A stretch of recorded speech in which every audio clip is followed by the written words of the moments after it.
Temos algo a comemorar aqui. O Tribunal Superior Eleitoral proibiu qualquer eleitor, qualquer cidadão brasileiro, levar para a urna, para o segredo da urna, o seu aparelho celular para evitar filmagem e violação do sigilo do voto.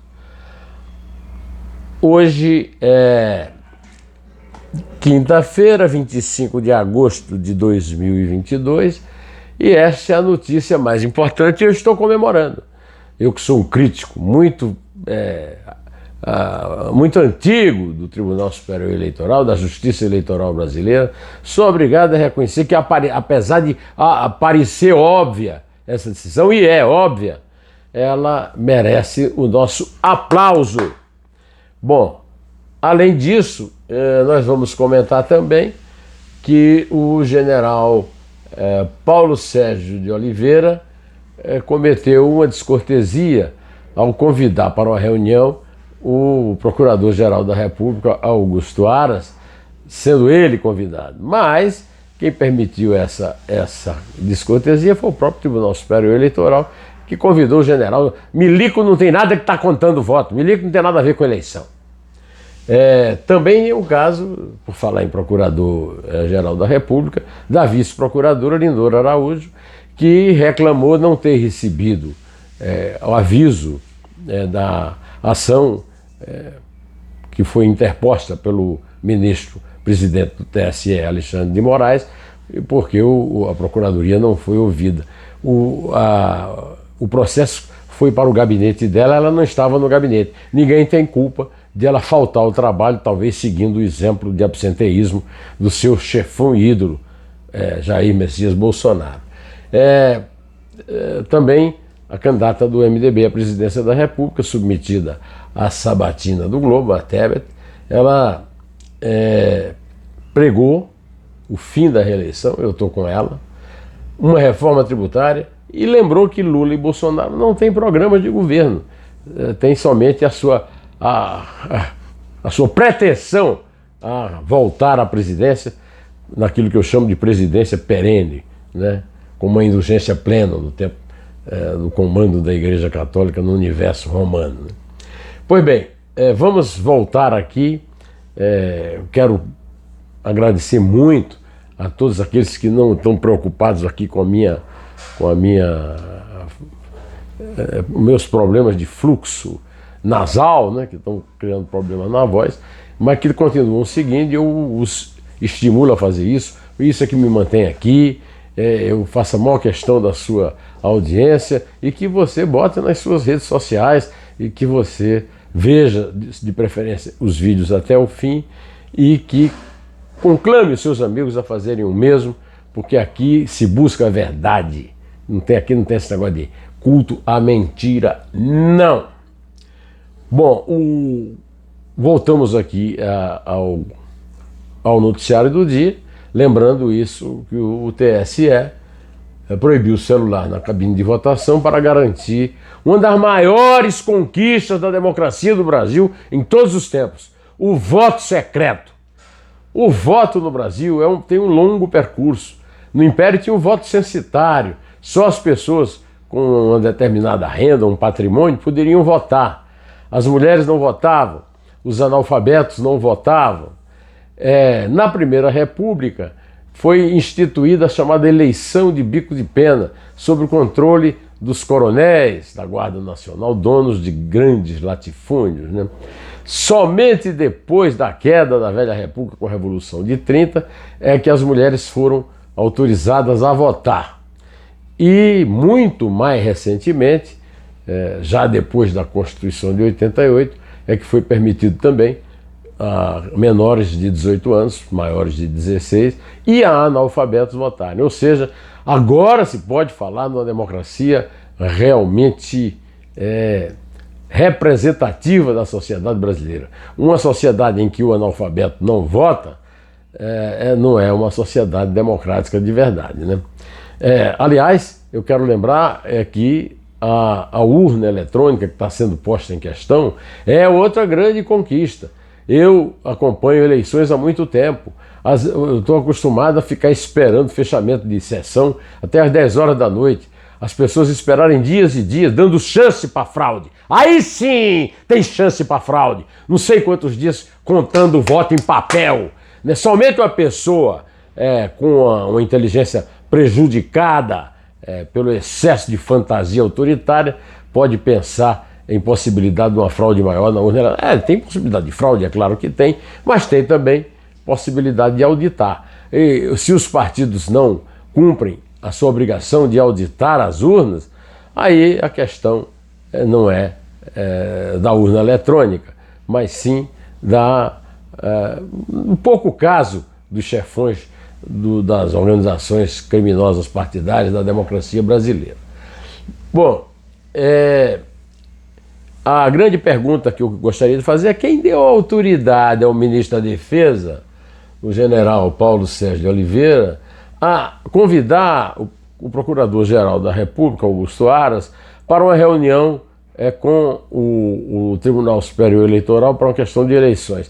Mas eu acho que, nesse caso, o Tribunal Superior Eleitoral errou feio. Não tem que convidar milico para contar voto. Milico, primeiro tem que fazer escola, aprender a ler, aprender a contar, mas no voto não tem nada a ver. Milico não tem nada a ver com democracia. Milico, as Forças Armadas são um aparelho do Estado e não do governo, muito menos de presidente eleito, né? Aliás, o Augusto Aras criou uma grande confusão porque a sua vice-procuradora, fiel bolsonarista, Lindora Araújo, não estava no seu gabinete quando chegou a informação, a notícia, o processo a respeito da abertura de inquérito pedida pelo ministro Alexandre de Moraes, presidente do Tribunal Superior Eleitoral, para 7, 8 burguesinhos, golpistas, bolsomínios, e que ele queria, é uma obrigação, eu mesmo já falei isso aqui, é uma obrigação do Ministério Público abrir inquéritos. Mas ninguém tem culpa da doutora Lindora, numa hora de expediente, segunda-feira à tarde, não está trabalhando, a não ser que ela tenha uma boa recomendação constitucional para seguir os passos e os exemplos do seu ídolo, Jair Messias Bolsonaro, que, como todo mundo sabe, é adversário radical do trabalho, né? Dos gabinetes. Então ele gosta de rua, de motochata, de campanha, etc., né? Eu também contei que a candidata, a filha do Ramos Tebet, né, a senadora candidata a presidente da República pelo MDB, na sabatina ao Globo, pregou o fim da reeleição. Eu defendi a reeleição, mas até o Fernando Henrique, que inventou a reeleição, hoje já é contra, porque realmente a reeleição é um dos maiores problemas institucionais no Brasil hoje. Porque, inclusive, na reeleição brasileira foi criado o presidente perene. Nós temos aí a obrigação de passar o resto da vida tendo que aguentar essa discussão acirrada e violenta entre Lula e Bolsonaro, um presidente e o outro ex-presidente, querendo ficar no trono do imperador, né? Por falar em trono do imperador, os jornais estão lembrando hoje que o Bolsonaro adotou o lema Deus, Pátria e Família, quando recebeu o coração do imperador Dom Pedro I em cerimônia no Palácio do Planalto, na terça-feira, anteontem. Ele repetiu a frase que foi lema da ditadura do Estado Novo em Portugal, a ditadura do Salazar, 30 anos de ditadura. E eu quero lembrar também essas homenagens todas a Dom Pedro, justiça seja feita, foi um grande brasileiro, nasceu no Brasil e proclamou a nossa independência, depois foi a Portugal combater a favor da filha contra os absolutistas liderados por seu irmão, e lá também foi considerado herói, Dom Pedro IV. Eu conheço muito bem a saga do Dom Pedro, porque no tempo do seminário a gente tinha liberdade para ler os livros do Paulo Setúbal, o pai do Olavo Setúbal, sobre a Marquesa de Santos, uma amante famosa do Dom Pedro. E Dom Pedro tinha uma vida de devasso. O Dom Pedro não era Deus, pátria e família, coisa nenhuma, né? Inclusive o seu grande amigo, aquele que influía nas cachaçadas, tal, era o Chalaça. O Chalaça é personagem do Paulo Setúbal, pai do Olavo Setúbal, que foi durante muito tempo o principal executivo do Banco Itaú. O outro presidenciável, o Ciro Gomes, fez críticas ao Supremo Tribunal Federal nesta quinta-feira, lembrando que a corte está aquém de sua história. Numa entrevista que deu de manhã à Rádio Jovem Pan, ele também criticou a forma como são indicados os magistrados ao Supremo Tribunal Federal. Mas, como eu faço, e quero lembrar que essa é uma posição que eu considero honesta, reta, direita, defendo que enquanto reger a Constituição, que manda que o Supremo seja o seu supremo poder, ela tem que ser obedecida na democracia, tá certo? Bom, fora desse assunto, temos também a notícia de que o Ministério Público do Rio de Janeiro, do estado do Rio, descobriu que a milícia Bonde do Zinho usa bancos de dados oficiais do Rio de Janeiro para levantar informações de inimigos, planejar homicídios e extorquir dinheiro de comerciantes e moradores, segundo investigações.